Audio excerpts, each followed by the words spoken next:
நார்மலாக இப்போ இந்த வர்ம மருத்துவம் அப்படின்னா வந்து அவ்வளோ சீக்கிரம் யாருமே கற்றுக் கொடுப்பது கிடையாது. கற்றுக் கொடுத்தாலும் பல ஆயிரங்கள் இந்த மாதிரி குறைந்த தொகையிலலாம் வந்து வர்மமாக சொல்லிக் கொடுக்க மாட்டாங்க. அது புரிகிற மாதிரி சொல்லிக் கொடுக்க மாட்டாங்க. புரிஞ்சுட்டா இது போய் எங்கேயாவது வேறு எங்கேயாவது சொல்லிக் கொடுப்பாங்க அப்படின்னு சொல்லிட்டு புரிகிற மாதிரி தான் சொல்லிக் கொடுக்கணும். அது ஒரு பயமுறுத்துறது, இது பண்ணால் அதுக்கு ஆகிடும், எப்படி எடுத்தாலும் ஒன்றும் ஆகாது, சரியாகவும் சரியாகாது. அவ்வளோதான். ரெண்டுத்தில் ஏதாவது ஒன்று நடக்க முடிஞ்சு வேறு எதுவும் தவறாலாம் நடக்காது. அதனால் வந்து தைரியமாக இந்த வர்ம புள்ளிகளை நம்ம தப்பாக செய்கிறோம் அப்படின்ற ஒரு எண்ணெல்லாம் இல்லாமல் நம்ம பண்ணுறது சரிதான் அப்படின்ற ஒரு எண்ணத்தோடு நம்ம இறை சிந்தனையோடு நம்ம செஞ்சோன்னா நன்மைகள் தான் நடக்கும். அந்த வகையில் சிறப்பாக இந்த வகுப்பு இறைவன் அருளாலும் இந்த ஆவடி அக்குப்பஞ்ச சேவா மையத்துடைய இயக்குனர் சாமமூர்த்தி ஐயா அவர்களுடைய அந்த ஒரு உந்துதல் காரணமாக தான் இந்த வகுப்பு நடந்துச்சு. என்னாலும் அவ்வளோ சீக்கிரம்லாம் எல்லாம் கேட்டுகிட்டே இருப்பாங்க, கிளாஸ் போடுங்க போடுறேன்ட்டு போடவே மாட்டேன். நான்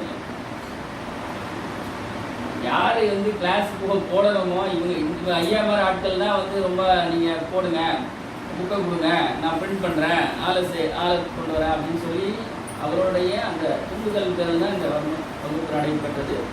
இந்த வர்ம வகுப்பில் சித்தருடைய பேரருள் மிகவும் துணை புரிந்தது.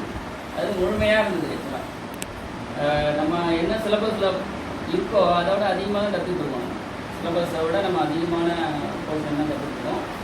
அதிலும் மிகச் சிறப்பு என்னவென்றால் ஆண்களுக்கு நிகராக பெண்கள் அதே எண்ணிக்கையில் வந்து இந்த வகுப்பில் கலந்து கொண்டு அந்த கலையை கற்றுக்கொண்டது தான். ஏன்னா பெண்கள் தான் அதிக அளவு கற்றுக்கணும். பெண்கள் ஒரு நோயை நீங்கள் ஹாஸ்பிட்டலுக்கு போனீங்கன்னா அது நரக வேதனை தான் இருக்கும். அந்த நோய்கள்லேருந்து அவங்க சிகிச்சை அளிக்கிறது, பயமுறுத்துறது, அதை சிக்கலாக்குவாங்க. பல கோணங்களில் அவர்கள் நோயை வளர்த்து நமக்கு அதிக துன்பத்தை தான் கொடுப்பாங்க. அதனால் பெண்கள் வந்து இந்த கலையை கற்றுக்கொண்டது மிகவும் சிறப்பு. அதுவும் ஐயா அவர்கள் வந்து பிரேம் ஐயா அவர்கள் இந்த வள்ளலார் வழியில் கொண்டு செய்து கொண்டிருக்கிறார்கள். அவர்கள் அவருடைய மனைவி ஜான்சி ராணினாலே எல்லாருக்கும் ஞாபகம் கொடுக்குறாங்க.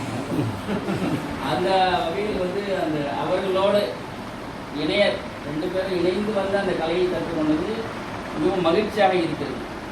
ஆகவே இந்த கலையை சிறப்பாக கற்றுக்கொண்ட அனைவருக்கும் ஆவடி அக்குப்பஞ்ச சேவா மையம் சார்பாக மீண்டும் நன்றிகளையும் வாழ்த்துக்களையும் தெரிவித்துக் கொள்கிறேன்.